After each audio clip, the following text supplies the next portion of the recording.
Continuamos con La Noche.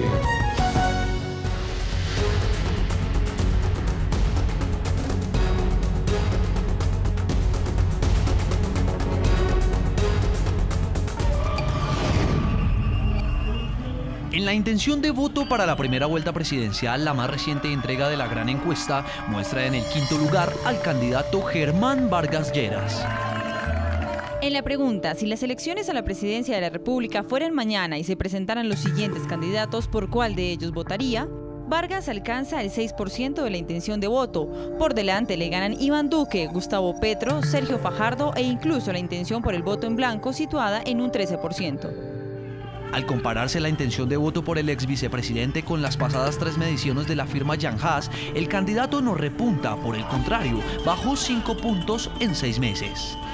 Un resultado que a muchos sorprende teniendo en cuenta que las pasadas elecciones legislativas le dieron un nuevo aire a su partido Cambio Radical, que fue el que más creció en número de curules en el Congreso. La firma Jan Haas midió la intención de voto de los encuestados en caso de una eventual segunda vuelta en algunos de los escenarios más probables. Veamos el escenario entre Iván Duque y Germán Vargas. Los resultados son: Iván Duque tendría el 59%, ninguno el 24%, Germán Vargas Lleras 18%. El escenario entre Sergio Fajardo y Germán Vargas: Fajardo con un 45%, ninguno con un 33%, Germán Vargas con un 22%. El escenario entre Petro y Germán Vargas Lleras: Petro con un 34%, Germán Vargas Lleras con un 34% y ninguno con un 32%. Comienzo este bloque con Aurelio Suárez, analista político, columnista y escritor. Aurelio, ¿cuál es el desafío que enfrenta en este momento Germán Vargas Lleras? ¿Usted cree que va a despegar en algún momento o definitivamente estos porcentajes desfavorables que obtienen esta encuesta terminan de alguna manera con esa aspiración presidencial que tenía el ex vicepresidente del mandatario Juan Manuel Santos? Bueno, Jefferson, mire, Germán Vargas ha tenido la siguiente estrategia. En primer lugar, endurecer un poco sus posiciones.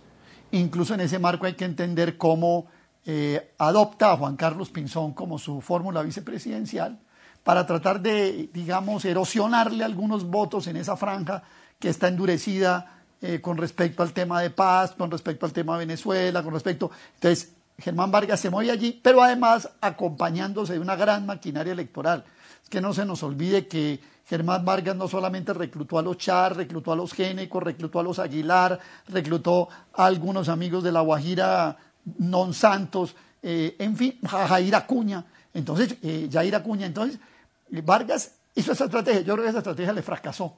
Hoy, por ejemplo, se rumoraba que la U se va a ir con Germán Vargas. Y yo me ponía a pensar, ¿y cuántos colombianos oyen que el partido de los ñoños, el partido de los besailes, el partido de tantos desaguisados se va para donde Vargas Lleras? Y eso nos lo van a presentar como un gran triunfo de Germán Vargas.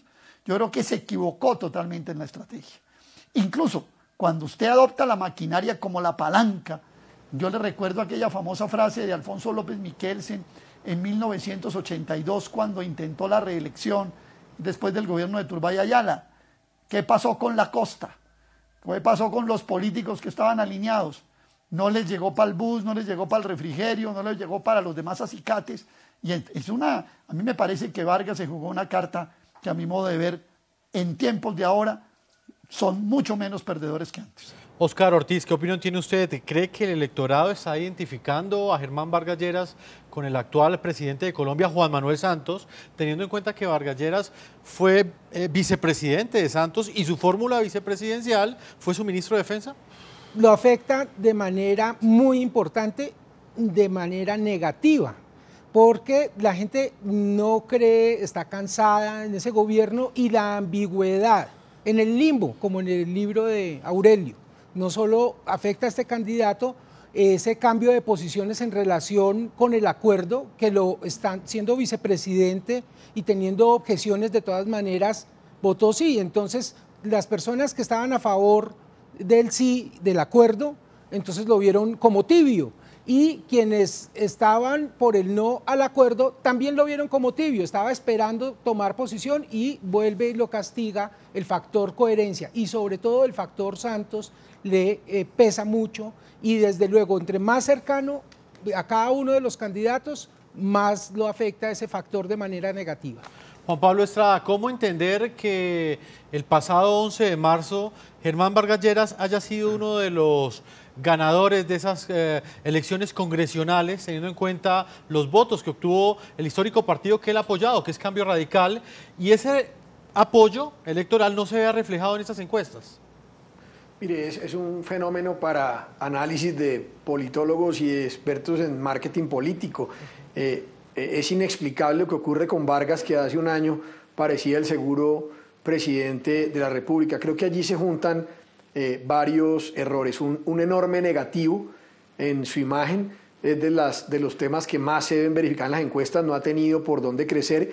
Y segundo, su gran fortaleza, además de un muy bien estructurado programa de gobierno, a mí en lo personal es un programa que me gusta mucho, serio, fundado, cometió el error de jugársela por la maquinaria. Y esa maquinaria trabaja para las de Congreso, pero el votante después va y como se dice vulgarmente, puede poner conejo y escoge el de sus afectos, sino el que le dijo el parlamentario, el líder, el concejal, el diputado. Y en esa medida, esa gran virtud de un hombre que se mueve bien en las aguas de la política se convirtió en un lastre que, sumado al tema de querer ser del gobierno para lo bueno y no serlo para lo malo, le ha terminado costando. Pero aún así, yo creo que en esa batalla por tratar de alcanzar a Petro que plantea Aurelio, son Fajardo y Vargas los que tienen cómo moverse con distintas herramientas. El problema es que las herramientas de las que se sirve Vargas pareciera que no le dan para jalar el votante de centro, y creo que su fórmula presidencial lo pone a tratar de disputarle el puesto a Duque y no a Petro y a Fajardo, y en esa medida creo que fue una nueva equivocación estratégica, pero repito, yo creo que es el que ha soportado más situaciones adversas y el de más experiencia en contiendas electorales, y yo todavía creo que ahí no vamos a saber, como dicen en mi tierra, cuánto aceite queda hasta que no se frite la última empanada. Yo creo que esa disputa por el segundo lugar se da y es la que se va a dar estos 2 meses. Yo veo a Duque muy sólido en segunda vuelta por lo que representa el Centro Democrático y por lo que implica la votación de la consulta, pero creo que sigue abierto el tema en segunda vuelta para intentar disputarle a Petro el segundo lugar. Juan Pablo, brevemente porque se me agota el tiempo, ¿usted cree que está cantado que va a haber segunda vuelta? Pues las encuestas no dejan de sorprenderme. Yo creería que sí hay segunda vuelta. Ajustada, Duque se queda corto por poco, pero hay segunda vuelta. Oscar, ¿qué opina usted? Pues en enero pensábamos que era indudable que iba a haber segunda vuelta, pero las fotos arman una película y la película está empezando a mostrar que es muy probable que no haya segunda vuelta. Aurelio, ¿cuál es su opinión? Yo creo que aquí falta un elemento que pueda parecer algo insólito, pero lo voy a plantear. El 15 de abril viene Donald Trump a Colombia. Y yo creo que en Colombia, a pesar de todo lo que digamos, los presidentes lo siguen eligiendo en la Casa Blanca y en la Oficina Oval. Yo creo que Trump va a ser su guiño, o por lo menos ya lo ha venido diciendo. No sé si el corto high que se dio por allá en un club en Fort Lauderdale se va a repetir. Pero yo esperaría un poco que más juega la Casa Blanca, porque al final la Casa Blanca decide muchas cosas en este país. Aurelio, muchas gracias, como siempre, por haber estado acá en el programa La Noche. Jefferson, a usted por su gentil invitación, a su equipo de trabajo, a Harry y a todos los demás. Señor Juan Pablo Estrada, como siempre es un gusto tenerlo acá con su análisis en este espacio periodístico. Jefferson, muchas gracias por la invitación. Un saludo a usted, a los televidentes y a mis compañeros en este panel. Oscar Ortiz, muchas gracias por haber estado acá con nuestros televidentes. Jefferson, muy amable, un saludo a toda la teleaudiencia y a los compañeros del debate. A todos nuestros televidentes los invitamos a que continúen enviando sus comentarios a www.ntn24.com. Nos pueden escribir en Twitter también en @ntn24, @segurizati, ntn24, @jefferson, ntn24, @la noche, ntn24. La Noche seguirá encendiendo las luces para que usted siempre vea el punto clave de la noticia. Muy buenas noches.